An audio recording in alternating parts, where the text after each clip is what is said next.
What you just witnessed was the sinking of the battleship IGN Musashi of the Imperial Japanese Navy, which took place in the Sibuyan Sea on October 24, 1944. She was attacked by the SB-2C Helldiver from the aircraft carrier USS Intrepid.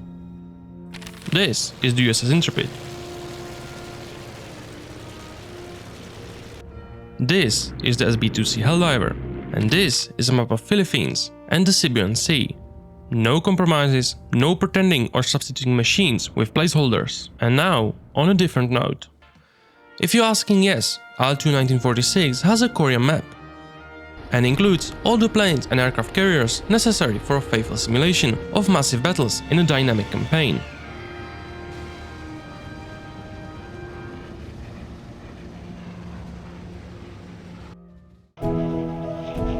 Most aircraft in today's virtual simulators take off from platforms like DCS World, or in the case of World War II planes, IL-2 grade battles, less commonly, for example, from Falcon BMS or IL-2 1946. But that doesn't mean these titles don't have something to offer, because it's precisely in IL-2 1946 that you'll find the largest aircraft roster, featuring hundreds of planes, from World War I biplanes and the golden age of aviation to modern jets. Although modern planes in IL-2 1946 are less numerous and not the main focus of the simulator. However, before we dive fully into IL-2 1946, IL-2 1946 is an older game. It's definitely not the future of flight simulation, yet it still manages to deliver an experience that many modern simulators simply can't match. And that's why we'll talk about it today. Now, why does IL-2 Sturmovik 1946 bear the name of a mediocre Russian warplane?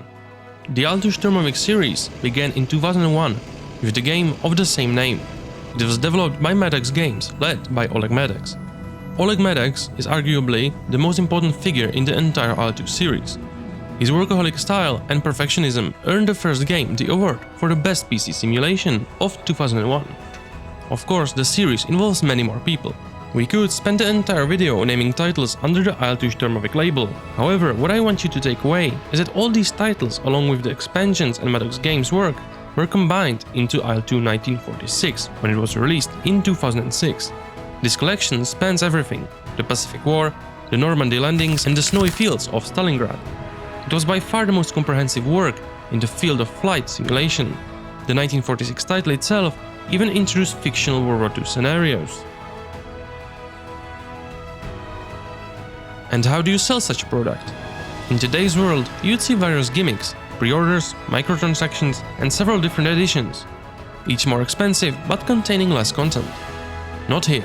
There was only one edition, and on its cover, under the name IL-2 1946, there was only one sentence. The flight simulator you'll find in this box was created by all of us, a global team of thousands of fans. Thank you, friends, for your support and dedication. Perhaps the meaning of this statement feels even more fulfilling today because it's the community that keeps this game alive to this day. I hope you now understand that IL-2 1946 without modded content isn't truly IL-2 Sturmovik 1946. So let's take a look at what it has to offer. Yes, the SU-47 now has a Discord, so feel free to join. But let's continue. IL-2 1946 offers several mod packs. To start, I'll highlight two: VP mod pack and BAT, Battlefield Airborne Tactical. The VP mod pack is smaller but less chaotic. It only includes verified and well-made maps and aircraft, offering a more stable base for multiplayer gameplay or replays of past battles. If multiplayer is your priority, there's also HSFX mod pack. BAT, or Battlefield Airborne Tactical, is the largest mod collection, featuring most maps and the ability to install thousands of missions and campaigns. It can sometimes be unstable, but across all eras, it offers the most content.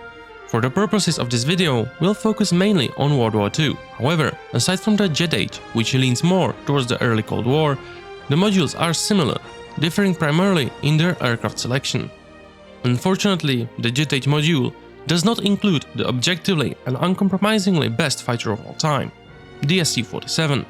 Since the game does not focus much on modern jets, we'll let it slide this time. In terms of numbers, the World War II module includes 1,342 aircraft, I'm always surprised to see some lesser known airplanes, like the Dornier 24, which is even available in several variants. What makes the IL-2 1946 feel even more complete is its collection of unarmed transport airplanes. But with so many aircraft, how about the flight model quality? Here, we reach the two compromises in IL-2 1946: graphical fidelity and the flight models.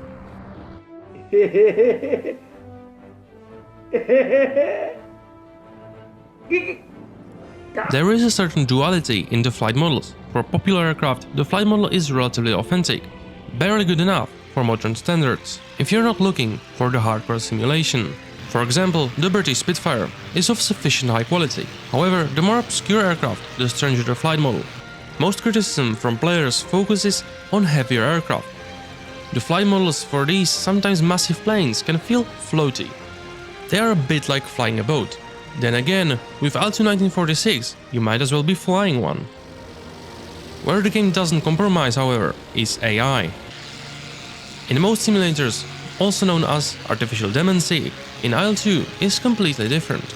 But AI doesn't just handle itself well in combat, it also handles piloting skillfully in other scenarios. For example, let's explore one issue with IL-2 replays. They don't always match, and what actually happened often diverges completely, especially with the bad modpack. Imagine flying a Spitfire over North Africa and damaging a German Heinkel 111 bomber. In the first case, the bomber loses its left wing, the crew bails out, and that's the end. Sorry, I'm leaving now. In a second replay, the damage doesn't destroy the wing, but it only disables an engine. The AI attempts an emergency belly landing, which ends successfully. I mean, landing in the middle of a desert isn't much cause for celebration, but if the replay didn't end there, you would see the crew exit the aircraft and rush to find cover.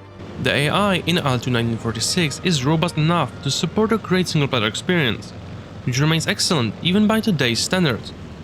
Let's move on to the Pacific warfare, specifically Guadalcanal. Taking the position of the commander of the VF-42 squadron, I'm in the skies piloting a slightly clumsy F4-F3 Wildcat, equipped with the auxiliary fuel tanks and bombs. We aim to attack Japanese naval positions on the Tulagi Island near Guadalcanal, which we overfly at the start of the mission. As we approach the target destination and emerge from the cloud cover, I decide to first neutralize a squadron of Japanese Mitsubishi Zeros to prevent them from interfering with our bombing run. The risky strategy of engaging in a dogfight while still carrying bombs under wings is offset by our altitude advantage. I immediately down on the 3 Zeros. The fragile Zero cannot withstand a burst from the Wildcat's 4 Browning machine guns. The second Zero attempts to gain an advantage with a vertical maneuver, an area where Wildcat is already disadvantaged, especially with bombs still attached. However, I quickly cut my losses and avoid losing control of the aircraft, and wait for a better opportunity. That opportunity arises almost immediately when I notice the Japanese pilot trying to use the sun to blind me. Just in time, I managed to get my crosshair on the plane's fuselage. Ironically, I used the Wildcat's weight to pull the reticle down at the right moment. The fragile Zero initially appears to remain airborne-free, but after a moment, the Japanese pilot bails out, and it's time to focus on the last enemy. This one is being chased by the rest of my squadron, heading toward my position.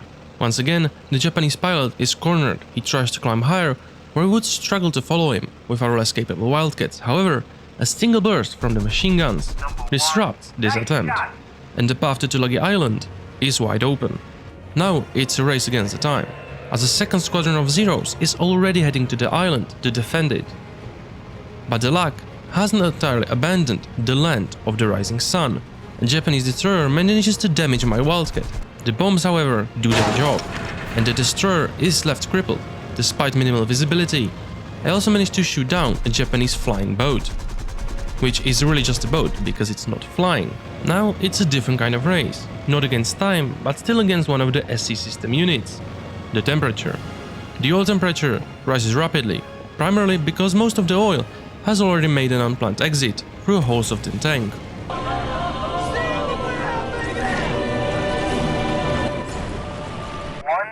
Of course, Guadalcanal airfield, but there's no chance of making it to the destination. With an engine that's giving up.